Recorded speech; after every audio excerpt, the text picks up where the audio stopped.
اس لیے کہ کائنات کا ہر باعظمت علی سے محبت کرتا ہوا نظر آتا ہے اور ہر کمینہ علی سے بغض رکھتا ہوا۔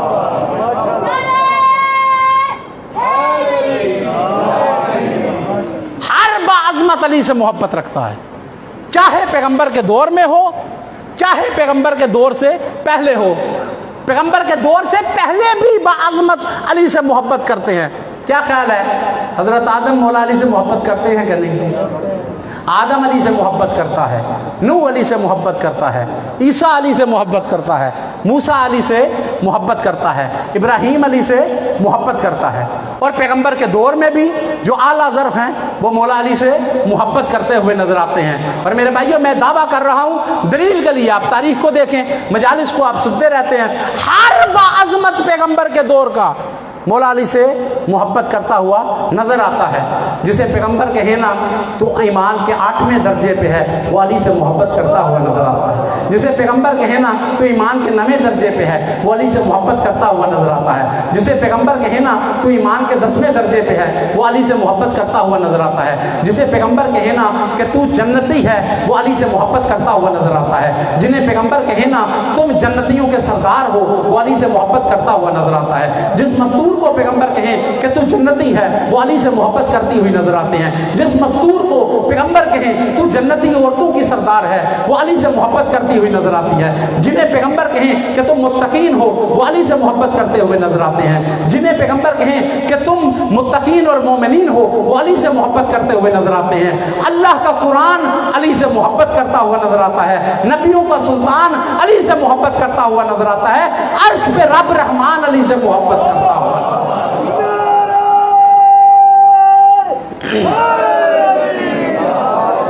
ہر باعظمت علی سے محبت کرتا ہے اور کائنات کا ہر کمینہ علی سے بغض رکھتا ہے۔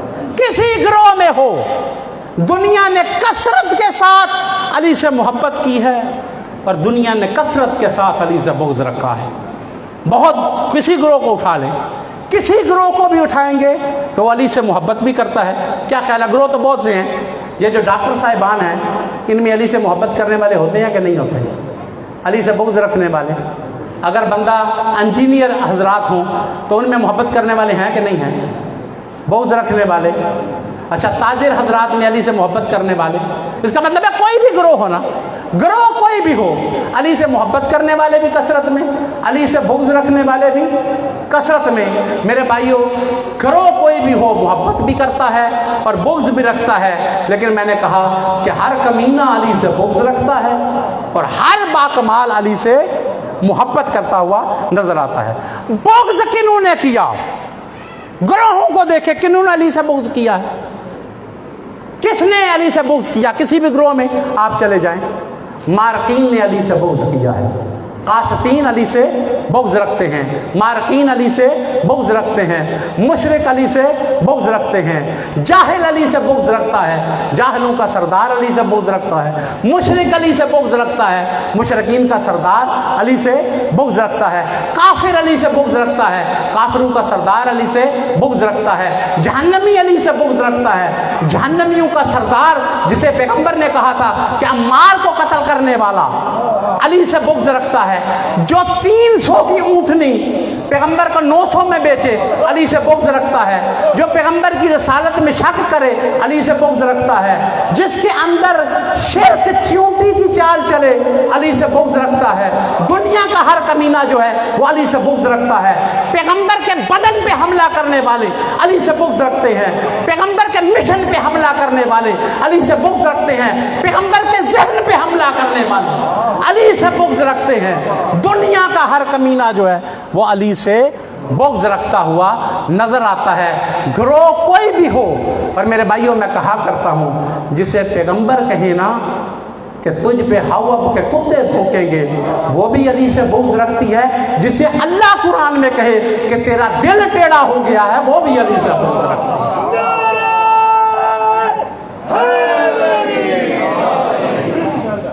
جس گروہ میں اچھا جو ہے وہ علی سے محبت رکھتا ہے، اور جس گروہ میں کوئی برا ہے وہ علی سے بغض رکھتا ہوا نظر آتا ہے۔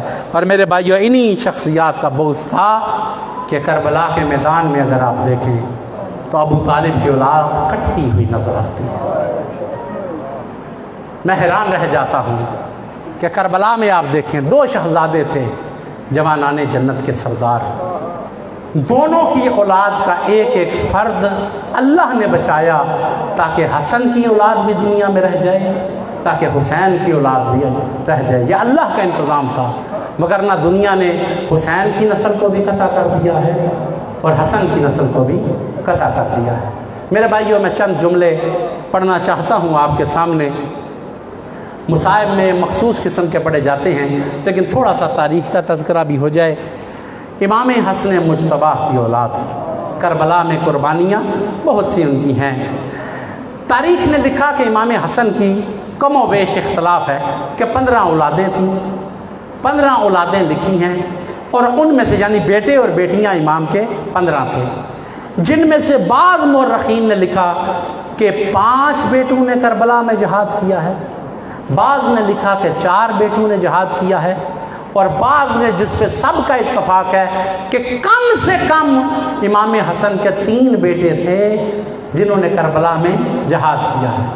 ایک ہے جناب حسن مصنع، جناب حسن مصنع شہید نہیں ہے کربلا کے، بچ گئے ہیں، چونکہ اللہ نے بچانا تھا۔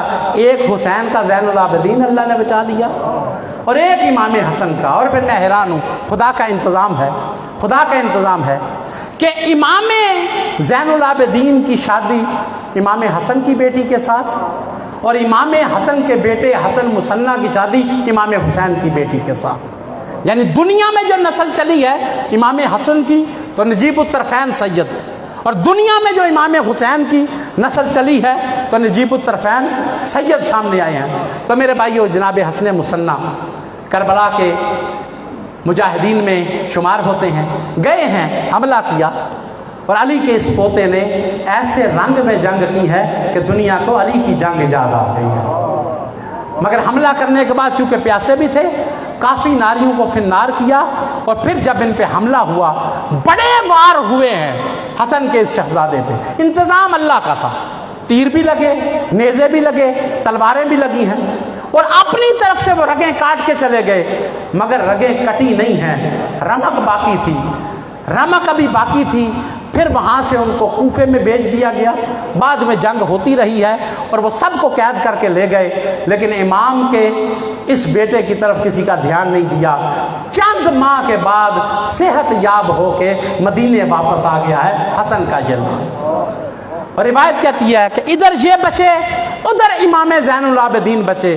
لیکن تاریخ کہتی ہے کہ کربلا کے بعد حسن مصنع بھی کربلا کو یاد کر کے روتا تھا، زین العابدین بھی یاد کر کے روتا تھا۔ میرے بھائیو، تھوڑی سی تاریخ ہو جائے، اس سے نسل بچی۔ پھر ایک شہزادہ ہے، جناب عبداللہ نام ہے، یہ امام حسین کے سب سے چھوٹے بیٹے ہیں، جناب قاسم سے بھی چھوٹا، عبداللہ بن حسن، عبداللہ بن حسن، جنہوں نے مولا حسن کو صحیح طرح سے دیکھا نہیں تھا، اور جب ہوش سنبھالا تو امام حسین کو دیکھا، اور امام حسین اس بچے سے بڑی محبت کرتے تھے، اور کہا کرتے تھے یہ میرے اس بھائی کی نشانی ہے جسے امت نے زہر دے کے شہید کر دیا۔ شفقت کرتے ہیں، محبت کرتے ہیں، اور میرے بڑے بھائی کی، میرے امام کی اولاد ہے، محبت کرتے ہیں، اور بچہ بھی جو ہے وہ امام سے بڑا مانوس تھا۔ بس عزادارو، روایت کہتی ہے کہ جب اصغر بھی شہید ہو گیا نا، اور زہرا کا لال جہاد کرنے کے لیے گیا ہے، زینے ذوالجناح سے اترے ہیں، جب اترے تو پہلے وصیت کر کے گئے تھے، میری بہن زینب، حسن کی اس نشانی کا دھیان رکھنا، حسن کی اس نشانی کا دھیان رکھنا، یہ چھوٹا بچہ ہے، اس کا دھیان رکھنا۔ لیکن عزادارو، جب مولا زینے ذوالجناح سے اترے ہیں، روایت کہتی ہے کہ جب اترے ہیں اور دشمن حملہ کر رہے تھے، اس بچے نے دیکھا کہ ایک کمینہ تلوار لے کے زہرا کے لال پہ حملہ کرنا چاہتا ہے۔ بچہ خیمے سے نکل کے دوڑا ہے اپنے امام کی نصرت کے لیے۔ روایت کہتی ہے کہ امام نے دیکھ کے کہا، بہن زینب، حسن کی اس نشانی کو پکڑ لو، بچہ میری طرف نہ آنے جائے۔ لیکن بچہ دوڑ کے آیا ہے، وہ کمینہ تلوار تلوار لے کے حملہ کرنا چاہتا تھا۔ بچے کو کچھ سمجھ نہیں آئی، وہ میں امام کا دفاع کیسے کروں؟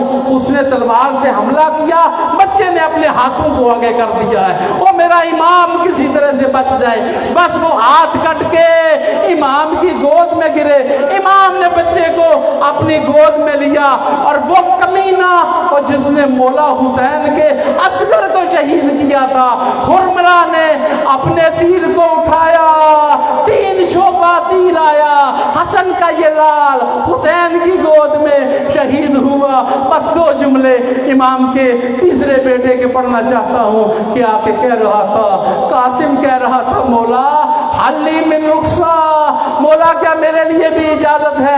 بس عزادارو دیکھا نا، اور میرے بھائی کی نشانی اجازت مانگ رہی ہے۔ عزادارو روایت کہتی ہے کہ مولا اجازت نہیں دے رہے تھے، کہا تجھے کیسے بھیج دوں، وہ بھائی جدا ہو گیا، اور تجھے تو اکبر کی طرح میں پیار کرتا ہوں، تجھے کیسے اجازت دوں؟ بس یہ سننا تھا کہ بچے کو کچھ سمجھ نہ آئی کہ کیسے امام سے اجازت دوں۔ روایت کہتی ہے کہ اپنی باہوں کو چچا کے گلے میں ڈالا اور کہا کہ چچا مجھے بھی اجازت دے دو۔